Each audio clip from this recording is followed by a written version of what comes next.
Welcome to Everlasting Summer Part 29, I think. And sorry this is coming out so late. I don't know when it's actually coming out, but I'm recording this around 5 p.m. and that's when it's supposed to come out. I'm sorry. In the last episode we left off just about to head to the old camp with Lena. So I don't think anything's going to be re-seen before, so it's just going to be one straight go. That made sense. Does this mean she'd prepared beforehand? And nothing was up to me? I sighed as if doomed and headed to the forest with her. Night fell on the camp. We walked slowly. Lena was next to me, but not too close. It was strange, but it looked like she wasn't afraid of anything.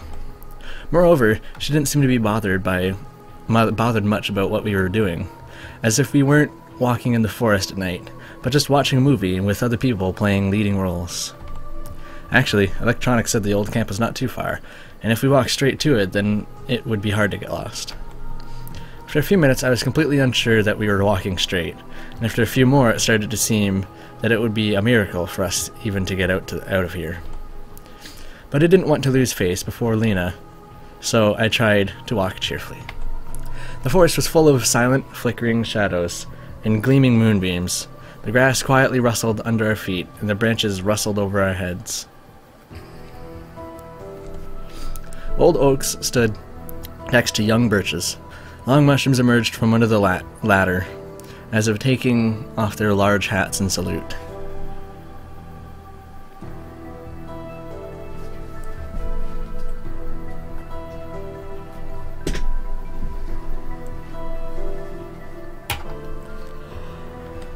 On any other day, or rather, at any other time of the day, it would have looked really beautiful.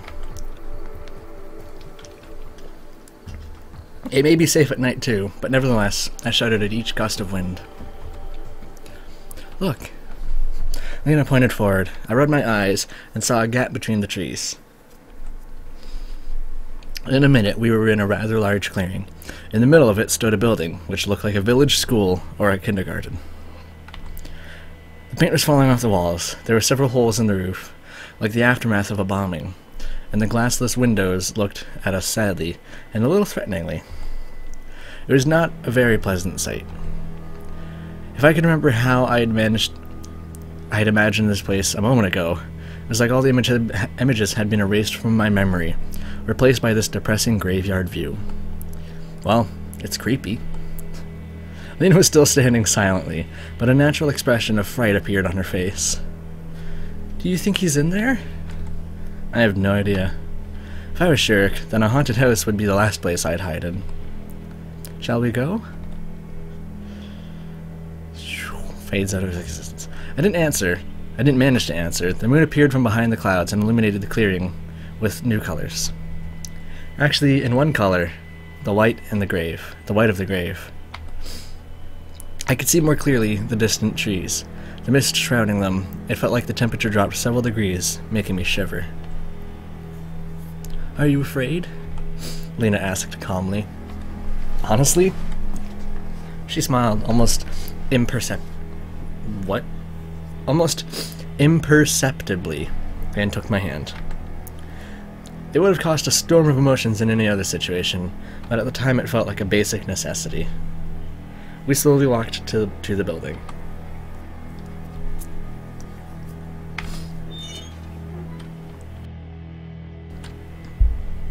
Walking through the playground, I pushed a merry-go-round, causing it to creak nastily as it made half a turn. Lena shivered and grasped my hand tighter. Sorry, I probably just remembered my childhood. Did you like merry-go-rounds? Bleh. Did you like merry-go-rounds? Yes, actually, I don't know. I don't remember. Probably. All children like them. I didn't like them. Why? I got dizzy when I rode them. No wonder, they spin too fast. I like swings more. Well, you can get dizzy on a swing as well. But why would you? I don't know. That conversation had distracted me a little, and I stopped worrying myself about everything. About Shurik, about our night trip, about Lena. After all, this world is not so alien. Finally, we reached the doors. The inside of the old camp building reminded me of a kindergarten, the one I attended in my childhood. At first glance, even the room arrangement was the same. Shurik. Shurik. Grave-like silence... Oh, they're yelling it out loud. Terp. Grave-like silence replied to us. Even the wind outside had calmed down. Looks like nobody is here. We should check anyway. Lena's courage still didn't cease to surprise me. Or should I say, her lack of normal self-preservation instincts didn't. I don't know if this behavior is strange for this girl or not. Okay, let's do it. We thoroughly examined all the rooms of the old camp. I even inspected the attic. Why would you go in the attic? There were signs that people had visited the place everywhere.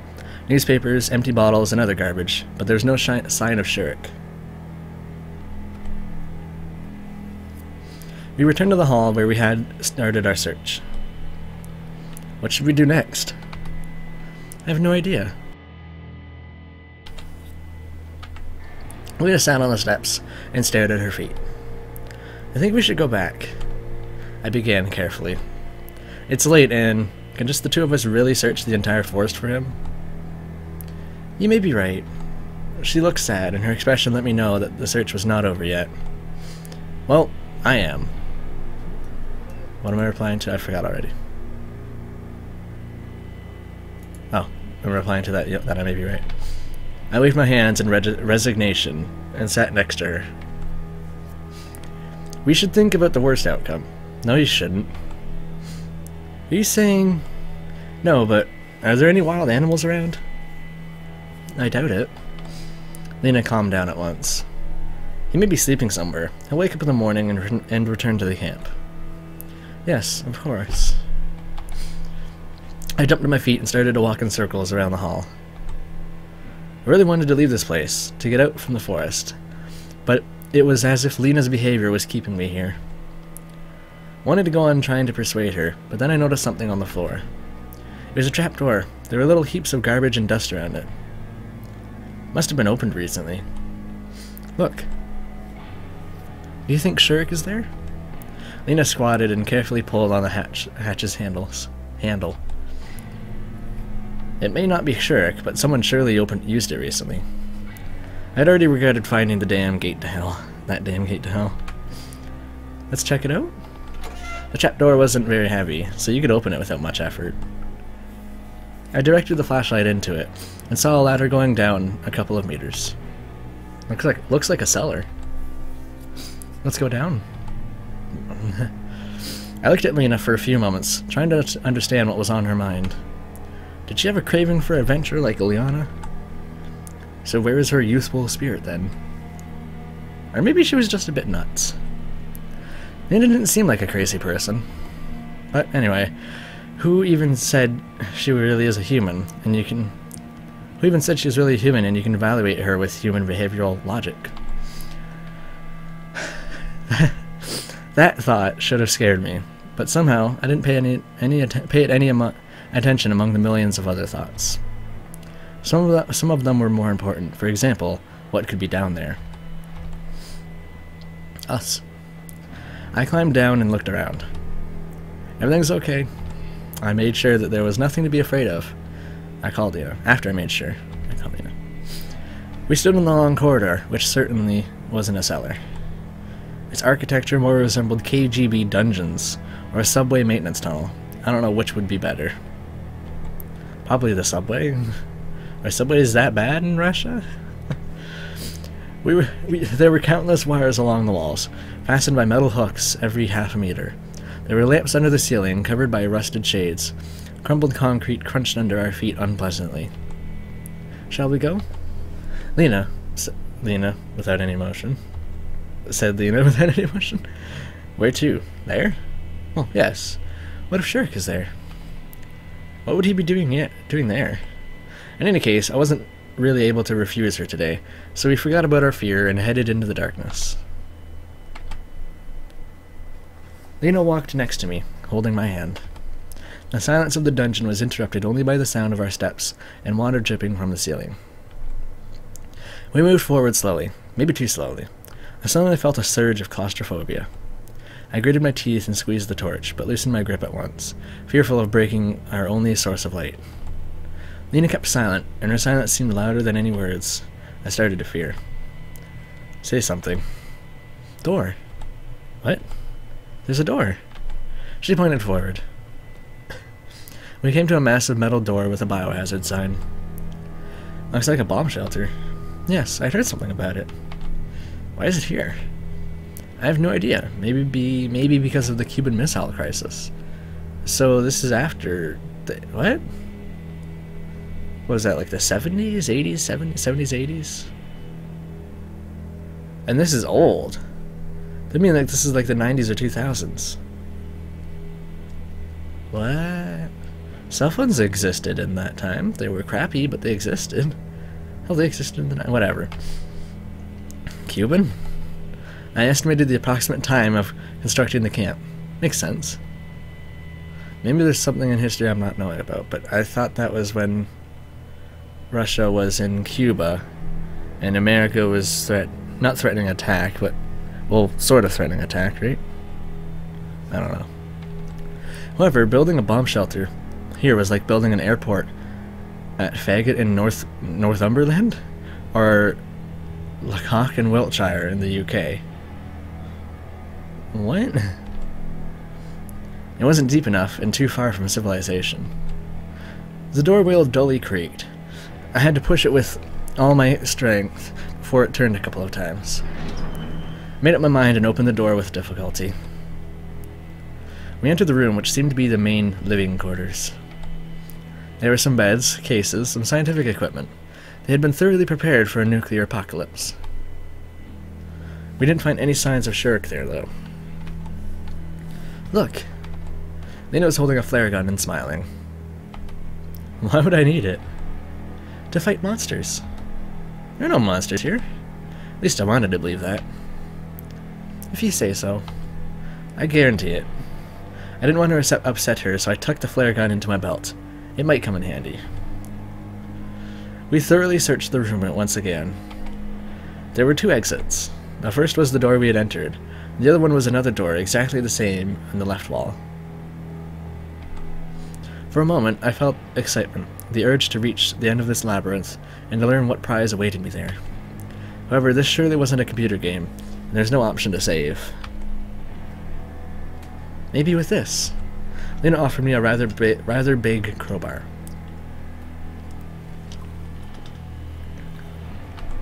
No, I'll give it a try without it first. However, the door didn't want to bulge. It only creaked nastily, and the door wheel didn't turn a millimeter. Okay, give it to me. It was too easy with the crowbar. In the end, the obstacle collapsed, hitting the floor loudly. The hinges were rusted completely through.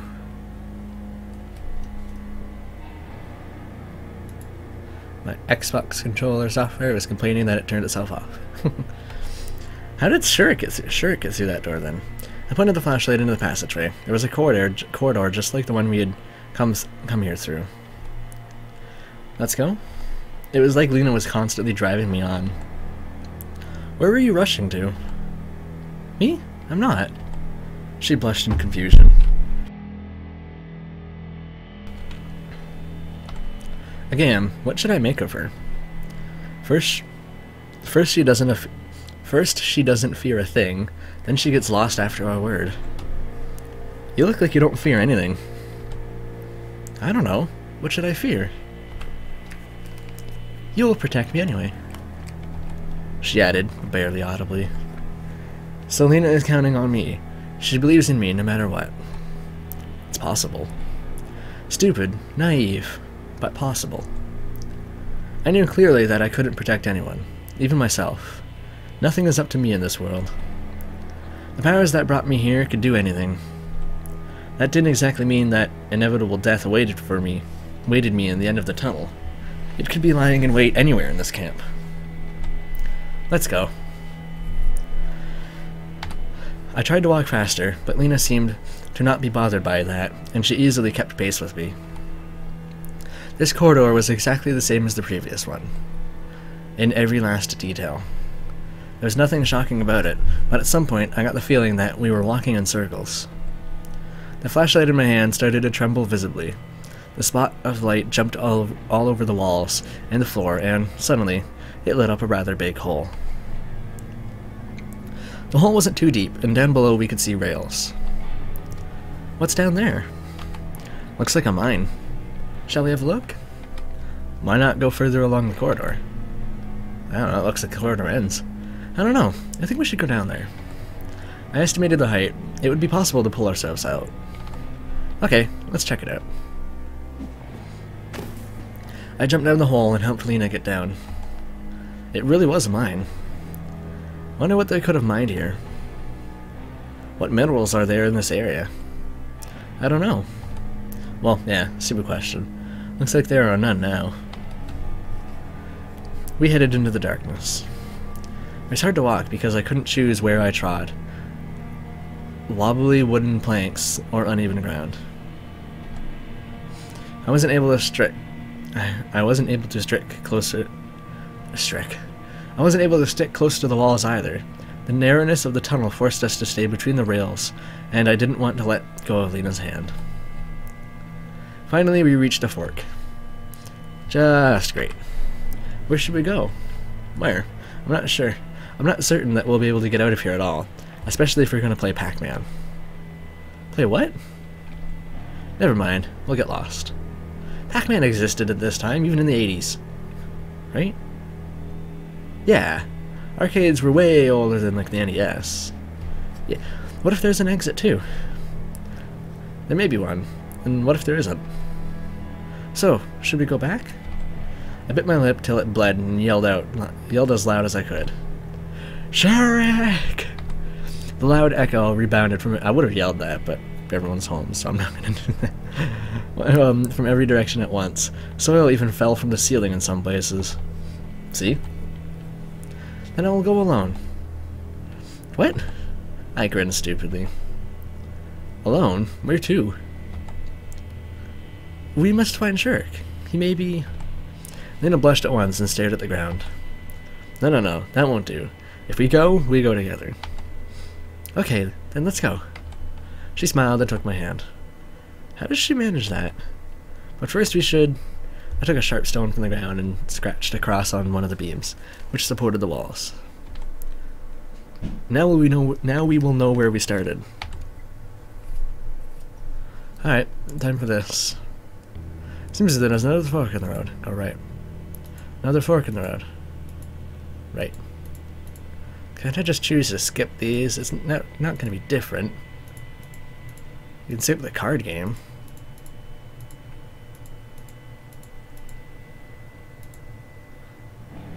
We found Shurik that fast? Around the next turn, a wooden door appeared in the light. At least it's something. What? At least it's not another fork. What's in there? We don't have any choice but to check it out. I strongly pulled the handle and opened the door. There was another room behind it, which might be one of the maintenance rooms for the bomb shelter. Empty bottles and cigarette butts were scattered everywhere. The walls were all covered with scribbles. So that means there's another exit from here. Does it? I didn't want to believe that people who had left all that had come the same way as we did. Sadly, Shurik wasn't here. He isn't? Oh. I slid down the wall to the floor.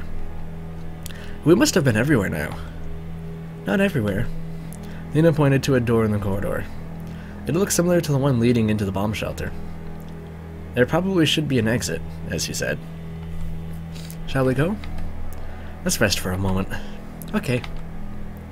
Lena sat next to me, very close, and took my hand. It's alright. What do you mean? That we haven't found Shurik? We should think about getting out ourselves. We'll get out. Yes, I probably remember the way. Or at least I thought that I had remembered it. I'm not afraid at all, she suddenly said after a short pause. That's good. Because I'm with you. Suddenly, there came a noise from behind the door to the mine. I jumped up at once and started looking for something I could use as a weapon. The noise of heavy footsteps was getting closer. Finally, the door opened and Shurik appeared from behind it. In the silence, I froze, staring at him. There you are. Did you think you could hide from me? What? Did you think I wouldn't find you? But I did. Oh my god, doing his voice is horrible for my nose. He wasn't sane, that was for sure. His face was distorted by a scary grimace. I'm not doing his voice anymore, I'll just do my voice. His eyes gleamed behind his glasses. The missing pioneer held a metal rod in his hand. Are you mad? It's us. Yeah, I can see you. He took a couple steps towards us. I instinctively shielded Lena. Did you think you could make a fool of me, leading me here and there, to the left, to the right, to the left, to the right? And I followed. I followed. He raised the metal rod. That is not a rod. Everything after that was like it happened in slow motion. Shurik charging at us. Me pushing Lena out of the way. The rod slowly arcing towards my head. Ooh, that sounded bad. My hand with the flashlight going up. Following all of that, complete darkness, rapid breathing, blood hammering in my temples, silence. Dreadful, heavy silence merging with the darkness. I moved my hand, trying to find the wall, when I felt someone's touch. Don't be afraid. I heard a familiar voice near me. Where are you, you damned lunatic? I shouted. He left. Which way did he go? Where to? Lena's voice didn't sound too calm, but certainly it didn't sound like it should in such circumstances. Calm down. She hugged me tenderly and pressed her body against mine. Not the time, Lena. I tried to gather my senses, to recover my breath, to adapt to the darkness. What should we do next? You have a gun. Yeah. Oh. Well, who do I shoot? It's loaded with a flare. She might be right. I took the gun from my belt, pointed it to the side, and fired. Into Shurik. Whoa, that looks weird. The room was illuminated by a bright red light. The flare, lying in the corner, looked like a firework or a sparkler. Let's go quickly. It won't burn for too long. Where to? Lena pointed to the second door. It wasn't hard to open it, and we headed into the darkness. The flare had burned more dimly with every second. I stumbled with every step, even fell down a couple of times, but didn't slow my pace. If it goes out. Finally, we saw light in front of us and came to a ladder leading to a grating in the ceiling. The hair flicked and went... The hair flicked. The flare hissed and went out. Thank God. Turned out that we were right underneath the statue of Genda. The grating was rather sturdy, but we managed to open it after breaking the bolts with the flashlight. After reaching the surface, I collapsed on the grass, exhausted. What about Shurik? That was terrible. Lena sat next to me. Just dreadful. By that time I didn't give a damn about this world, the camp, the 410 bus, or my previous life. The strangest and nastiest thing was that there was nothing supernatural in these events. Shurik just went crazy, insane. Nothing strange about it. I would have too in his position. Lena patted my head tenderly and smiled. It's all over now.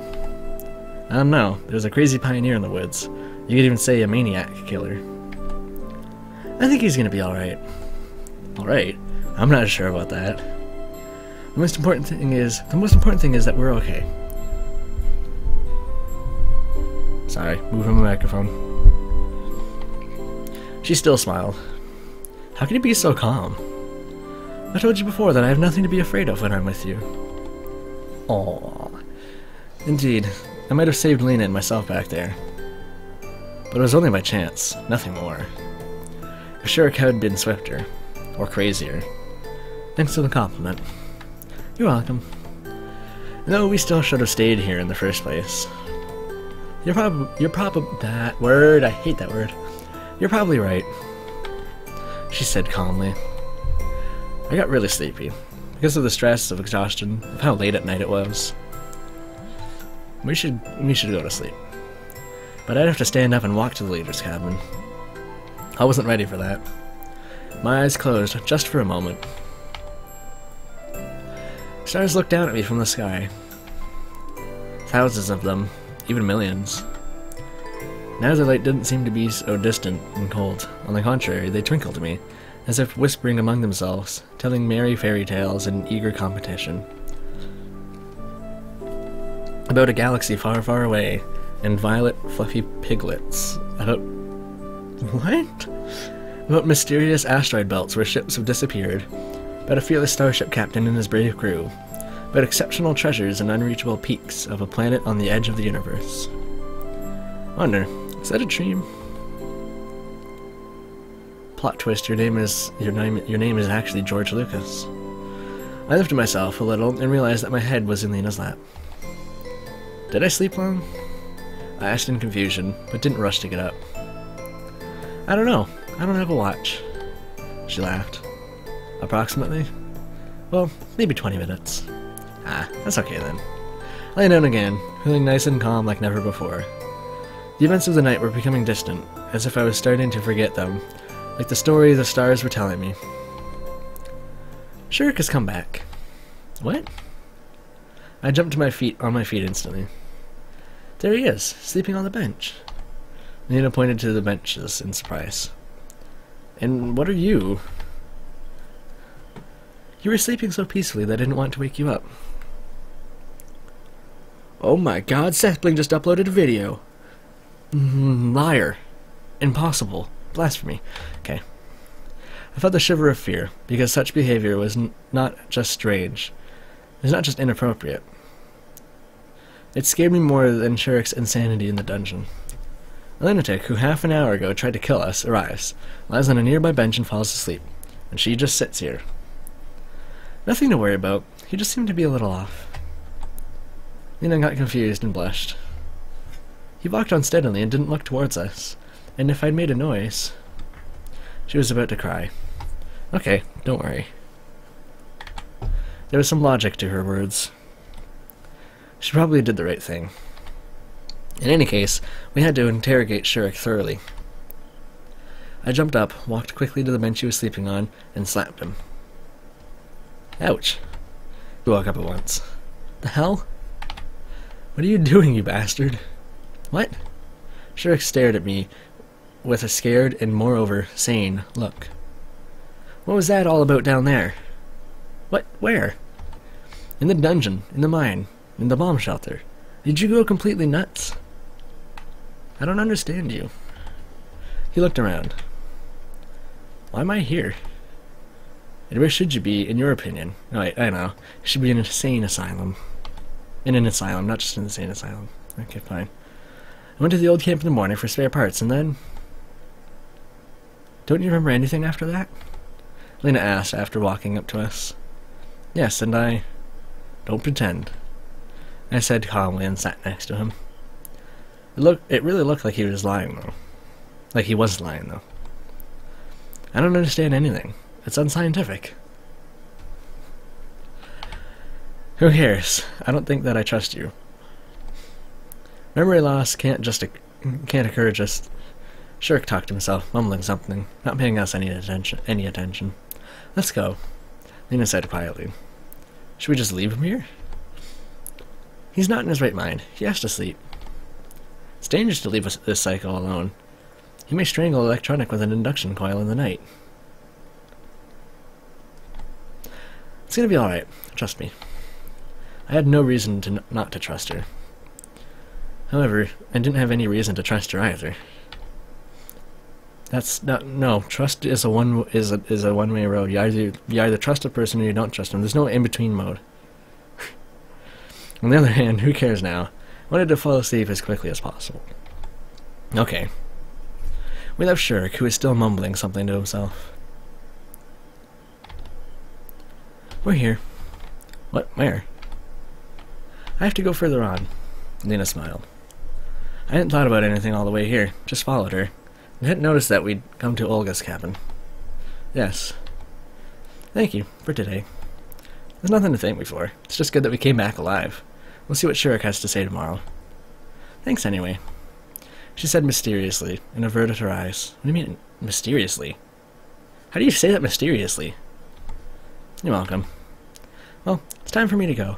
And it's time for me to go. That is the end of the episode. Thank you all for watching, and I'll see you on Friday in the next one. Bye-bye.